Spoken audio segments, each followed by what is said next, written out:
Doctor Aarti Yadav ji, Badaun से।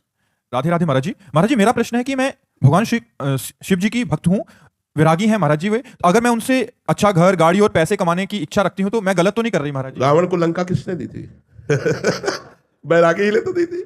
अरे आप चिता भस्मा लेपो गरल बसलम दिक्पट धरो जटाधारी कंठे भुजगपति हारी पशुपति, लेकिन उनके मित्र है कुबेर जो चरण सेवक है। भगवान शंकर का सख्य भाव स्वीकार करते हैं कुबेर, तो त्रिभुवन का धनी बना दिया।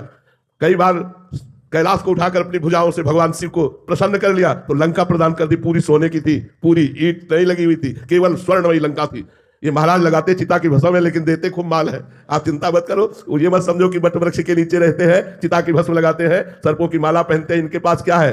ब्रह्मा भी चरण वंदना करते हैं, सरकार चरण वंदना करके जिनके सामने बैठते हैं वो भगवान शिव हैं। आप चिंता न करो कि वैरागी हमें कैसे देंगे, वो वही सब वैभव देते हैं, वैभव शिव ही देते हैं। हरि तो जब कृपा करते हैं तो सब वैभव छीन लेते हैं। वैभव तो शिव जी ही देते हैं। आप चिंता न करो, बहुत ठिकाने से लगी। अगर वैभव चाहिए तो शिव शिव रटो और उनकी सेवा करो। सही बात कहते हैं, जब भगवान कृपा करते हैं तो अंदर से वैभव का राग हटा देते हैं। वैभव तो बना रहे, लेकिन वैभव का राग नष्ट हो जाता है। हरि जब कृपा करते हैं तो वैभव का राग नष्ट कर देते हैं, जो बंधन कारक है। भगवान शिव को एक नाम दिया गया है, औढ़र दानी। कुछ विचार नहीं करते हो। अब वो एक वृकासुर नाम का राक्षस था, दैत्य। उसने नारद जी से पूछा कि जल्दी प्रसन्न होने वाले भगवान का नाम बताओ। उनका भगवान शंकर, क्योंकि एक नाम आशुतोष है, आशुतोष माने शीघ्र प्रसन्न होने वाले। अब उसने शुरू की आराधना, अग्नि स्वरूप भगवान शंकर का स्वरूप मान करके अपने शरीर के मांस को चीर करके और स्वाहा बोलने लगा। कुछ ही किया कि भगवान शिव तुरंत प्रकट हो गए। उनका ऐसा क्यों करते हो, हम तो चुल्लू भर जल में प्रसन्न हो जाते हैं, एक बिल्व पत्र में प्रसन्न हो जाते हैं। ऐसा ठाकुर तो त्रिभुवन में नहीं भाई। आप देख लो, सब जगह सेव संतरा अंगूर चढ़ते, महाराज के ऊपर धतूर फल चढ़ता है, धतूर का फल चढ़ता है, अकौड़े का फूल, जो किसी के काम में लाए वो भगवान शिव ले रहे। भगवान शिव बहुत जल्दी प्रसन्न होने वाले, तो उन्होंने कहा तू इतना कष्ट क्यों कर रहा है, मैं तो इतने से प्रसन्न हूं, वरदान मांग। उसने कहा मैं जिसके ऊपर हाथ रख दूं भस्म हो जाए। भगवान शिव ने औढ़र दानी होगा तथास्तु। और उसकी दृष्टि बगल में गई, त्रिपुर सुंदरी भगवती उमा महामाया। उसने सोचा पहले बाबा के ऊपर हाथ रख के देखे, जिन्होंने हमको वरदान दिया उन्हीं के ऊपर हाथ, और उसकी दृष्टि बदल गई जगदम्बा के प्रति। और वो भगवान शिव के ऊपर हाथ रखने के लिए चला। भगवान शिव भागे, अपने ही वरदान से आप भागे। अब वो पीछे वृकासुर लगा, जिसे भस्मासुर कहते हैं, और आगे भगवान शंकर। भगवान शंकर ने कहा ये मायावी है, पिंड तो छोड़ेगा नहीं, चाहे जिस लोक में भाग के जाए। तो भगवान श्री कृष्ण को पुकारा कि यार अभी समस्या में तुम ही समाधान करो, नहीं तो हम फंस गए। भगवान एक ब्रह्मचारी का वेश धारण करके बीच में एकदम आ गए और कहा नमस्कार वृकासुर जी, नमस्कार। इतने प्रेम से नमस्कार कहा कि रुक गया। कहा भाई आप कहां दौड़ रहे हैं? बोले शंकर जी इनके पीछे क्यों? बोले बात यह कि इन्होंने वरदान दिया है हमको कि जिसके ऊपर हाथ रख दे वो भस्म हो जाएगा, तो मैं इनके ऊपर हाथ रखकर इनको भस्म करके पार्वती को ले लेना चाहता हूं। अरे बोले यार, दक्ष ने श्राप दे दिया है, इनके पास कोई सामर्थ्य नहीं, हाथ रख के देखो अपने ऊपर, अगर झूठ निकले ना दोनों मिलकर जेल का बस हो गए। चतुर खिलाड़ी भगवान श्री कृष्ण चंद्रजू ने एक सेकेंड में समस्या का समाधान कर दिया। उसने जो भी ऐसे हाथ रखा वो भस्म हो गया। भगवान शंकर को जाकर के भगवान श्री कृष्ण ने प्रणाम किया, भगवान शिव ने श्री कृष्ण को प्रणाम किया, और भगवान श्री कृष्ण ने कहा जगत गुरु थोड़ा सोच समझ के वरदान दिया करो, ऐसी समस्या में फंस जाते हो। दोनों एक दूसरे को इष्ट मानते हैं। देखो भगवान श्री राम रामेश्वर की स्थापना करके पूजन करते हैं, तो महावीर हनुमान का रूप धारण करके भगवान शंकर 11वें रुद्र का अवतार हनुमान जी राम जी की चरण सेवा करते हैं। तो दोनों परम दानी परम उदार हैं। पर भगवान श्री हरि जब कृपा करते हैं तो संसार का राग हटा करके अपने प्रेम को प्रदान कर देते हैं, और भगवान शिव से जो मांगे वो प्रदान कर देते हैं। औढ़र दानी है। मनीष जी, महाराज जी, राधा वल्लभ श्री हरिवंश। महाराज जी, आत्मस्वरूप में स्थित होने की बात सुनी है संतों के मुख से। महाराज जी कृपया हमें समझाएं कि आत्मस्वरूप में जीना वास्तव में है क्या, इसकी पहचान हमें अपने भीतर कैसे हो सकती है? जब तक पंचभूतों द्वारा रचित इस देह में आसक्ति रहती है तब तक आत्मस्वरूप का परिचय प्राप्त नहीं हो सकता।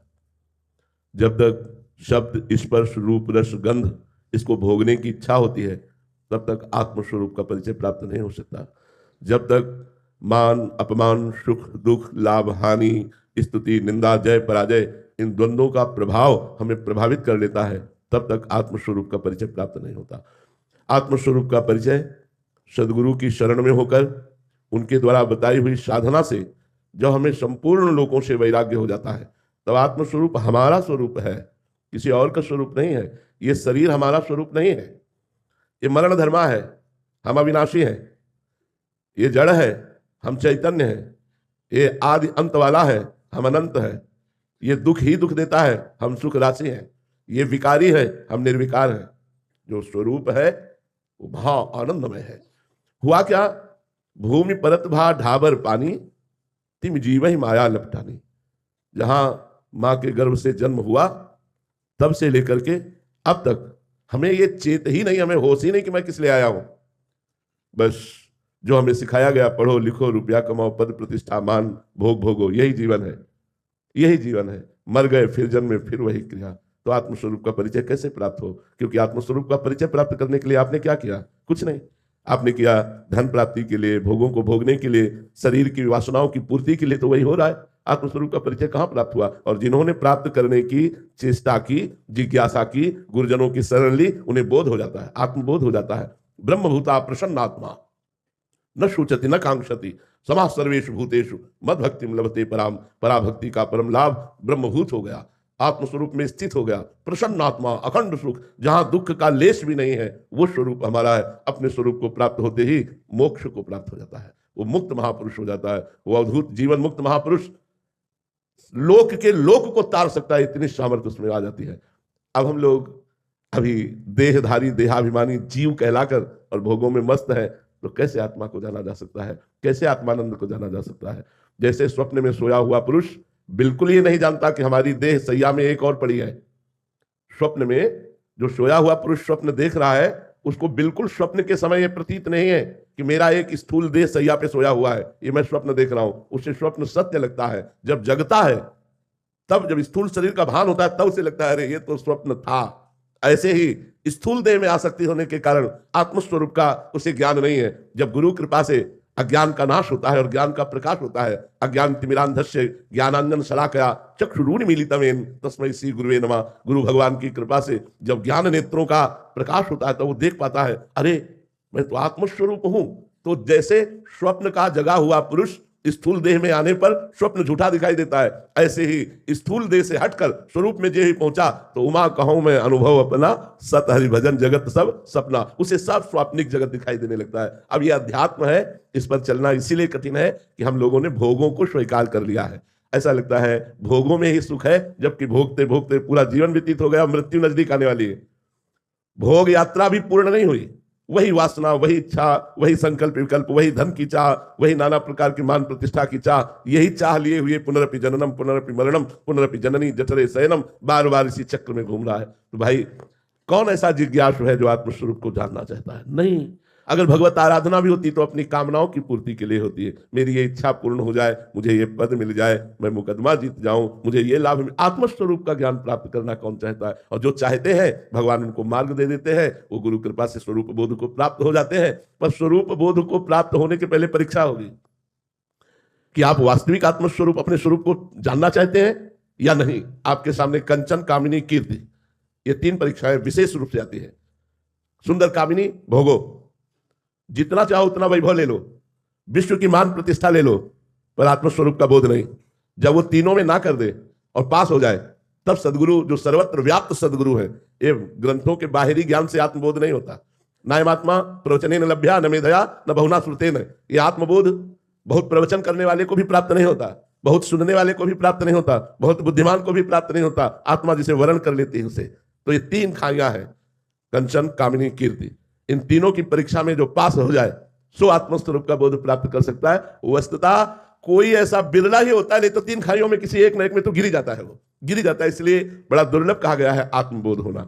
जिस समय नचिकेता जी, उपनिषद में एक प्रसंग आता है, भगवान यमराज के पास पहुंचे। बड़ा प्रसंग है लेकिन उसे सारांश में बता रहे। एक बार नचिकेता जी के यहाँ उत्सव कोई था, उसमें उनके पिता ब्रह्म ऋषियों को गौ दान कर रहे थे। तो अच्छी अच्छी गौएं रख ली थी और कम दूध वाली गौएं दान कर रहे थे। तो नचिकेता जी बालक थे, अच्छा नहीं लगा। उन्होंने कहा पिताजी आपने भेद किया, आपको अच्छी अच्छी गौएं दान करनी चाहिए और इनको रख लेना चाहिए। दान अच्छी वस्तु का किया जाता है, ये किसके लिए रख लिया? तो उनका तुम्हारे लिए बेटा। तो बोले मुझे किसके लिए रखा? बोले गुस्सा आ गई और कहा यमराज के लिए।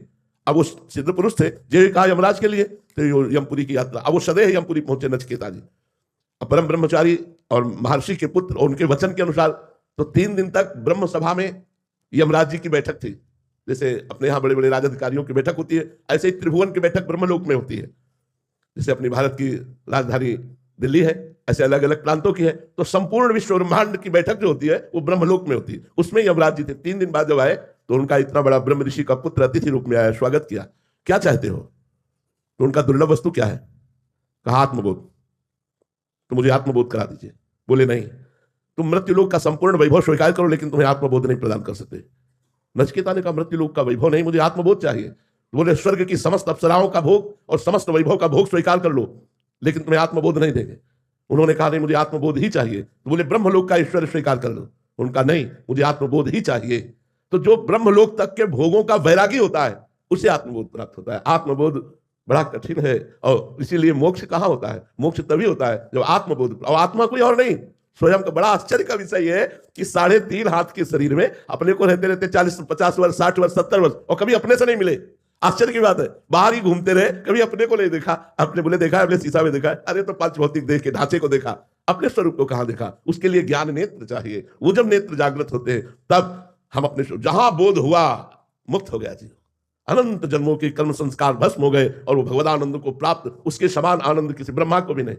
जो उस महात्मा को आनंद प्राप्त हो वही महात्मा है जिसे सर्वत्र भगवत स्वरूप का अनुभव हो जाए। वासुदेवा सर्वमित सा महात्मा सुदुर्लभा। महात्मा केवल वेश को नहीं कहते, महात्मा स्थिति को कहते हैं। जो आत्मस्वरूप को प्राप्त हो गया वही महात्मा। वो महात्मा जो आनंद लाभ करता है वो ब्रह्मा जी को भी नहीं है। इसलिए भाई, कौन है जो आत्मस्वरूप का बोध प्राप्त करना चाहता है? कोई बिरला है, नहीं तो मनोरंजन वाटिका माया फेंक देती है, हम उसी में लग जाते हैं। बोध प्राप्त करने के लिए कौन चलता है? जहां चला रुपया, पैसा, मान, प्रतिष्ठा, ये वो, बस इसी में पूरा जीवन व्यतीत हो गया, और इससे वैरागी होकर आत्मबोध होता है और उसी में फंस गया। तो कहां से, तो आत्मबोध का कहां से चिंतन रह जाएगा? तो चिंतन रुपये का हो गया, चिंतन स्त्री का हो गया, चिंतन भोगों का हो गया, चिंतन मान प्रतिष्ठा का हो गया। इसके त्यागी को आत्मबोध प्राप्त होता महाराज जी, आत्मबोध संपन्न महापुरुष के लक्षण क्या है? उसमें मान की आकांक्षा नहीं होती, उसमें किंचन मोह नहीं होता, उसमें किसी भी विषयों के संसर्ग में भोगने की इच्छा नहीं होती। वो निरंतर आत्मस्वरूप में स्थित महापुरुष, किसी भी तरह की कोई कामना नहीं होती, कोई भी द्वंद्व उसको प्रभावित नहीं कर सकता। मान अपमान, लाभ हानि, सुख दुख, जय पराजय आदि, जन्म मृत्यु आदि, किसी से वो पराभूत नहीं हो सकता। वो सुख दुख में समान बुद्धि रखने वाला परम पद का अधिकारी व्यक्ति है जो महापुरुष कहा जाता है। निर्माण अमोहा जित संग दोषा अध्यात्म नित्या विनिवृत्त कामा द्वंद्वैर विमुक्ता सुख दुख संगई गच्छन्त मूढ़ा पदमभ्यम तत्। वो परम पद का अधिकारी महापुरुष इस स्थिति को प्राप्त हो जाता है। निर्माण, मान की किंचन मात्र भी कोई इच्छा नहीं और कोई प्रभाव भी नहीं। मान का निर्मोहा, किंचन मात्र भी किसी भी चराचर जगत में उसे कहीं भी मोह नहीं होता। जित संग दोषा, वो घोर कुसंग में भी बैठा रहे, वैश्यालय में भी बैठा रहे, तो उसके अंदर स्फुरण भी नहीं होगा विषय का। वो घोर विषयों के बीच में बैठा हुआ भी निर्विषय निर्लिप्त रहेगा, जैसे जल में कमल का फूल लेता है। कोई भी चिंतन बाहरी नहीं, निरंतर वो अपने स्वरूप में स्थित अध्यात्म नित्या और विनिवृत्त कामा, समस्त कामनाएं जिसकी शांत हो चुकी है, और जो सुख दुख में समान भाव रखने वाला है, और द्वंद्व विमुक्ता, जो द्वंद्वों से मुक्त है, वो परम पद का अधिकारी। महाराज जी, ये तो सब आंतरिक स्थितियां हैं, तो एक सामान्य जन इसीलिए तो पहचाने नहीं जा सकता कि आत्मबोध किसे प्राप्त है। आत्मबोध में कोई मुकुट या सींग तो नहीं लग जाते, वो तो आंतरिक स्थिति होती है। इसीलिए आंतरिक स्थिति के महापुरुष को आंतरिक स्थिति वाला ही पहचान सकता है। जैसे उड़िया बाबा जी महाराज जब गंगा स्नान करके और एक आश्रम की तरफ चले, तो वहां एक आत्मबोध संपन्न महापुरुष बैठे, उनकी दृष्टि गई, उन्होंने अपने शिष्यों से कहा दौड़ो देखो ब्रह्म प्राप्त महापुरुष पधार रहे। देखते ही एक दृष्टि में जान लिया कि ब्रह्मबोध संपन्न महापुरुष है। 18 घंटे पद्मासन में बैठना, एक कवल केवल दाल रोटी खाना, एक कवल ऐसे सनवा के और मुख में डलवा लेते, एक कवल केवल 18 घंटे पद्मासन, तब आत्मस्वरूप का बोध प्राप्त हुआ। यहाँ क्या हालत है हम लोगों की, जरा देख लीजिए क्या हालत है। और आत्मस्वरूप का बोध, आत्मस्वरूप का बोध प्राप्त हो जाने का मतलब काम खत्म, आवागमन से मुक्त, आप जीवन मुक्त महापुरुष है, और ये कोई बिरला ही महात्मा कर पाता है। महाराज जी, आत्मबोध होने के बाद फिर माया का प्रभाव हो सकता है? नहीं, जैसे जगने के बाद स्वप्न का क्या प्रभाव? जो सपने सिर काटे कोई, बिन जागे दुख दूर न हुई। लेकिन जब जगे तो ना अस्त्र था, ना कोई काटने वाला था, ना कोई कटने वाला था। तो ये तो माया स्वाप्निक है।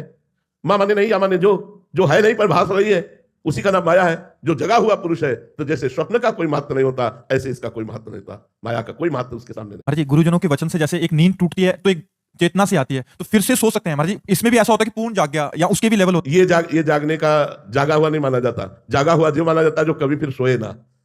जब जाग गया तब सोना क्या, जब समझ गया तो रोना क्या। जो जगा हुआ पुरुष है, मोह निद्रा एक बार भंग होती तो दोबारा मोह आक्रमण नहीं होता। वो आत्मस्वरूप नहीं, स्वात्माराम विषय में तृष्णाम भ्रमयति। आत्माराम पुरुष कभी विषय में तृष्णा में भ्रमित नहीं होता।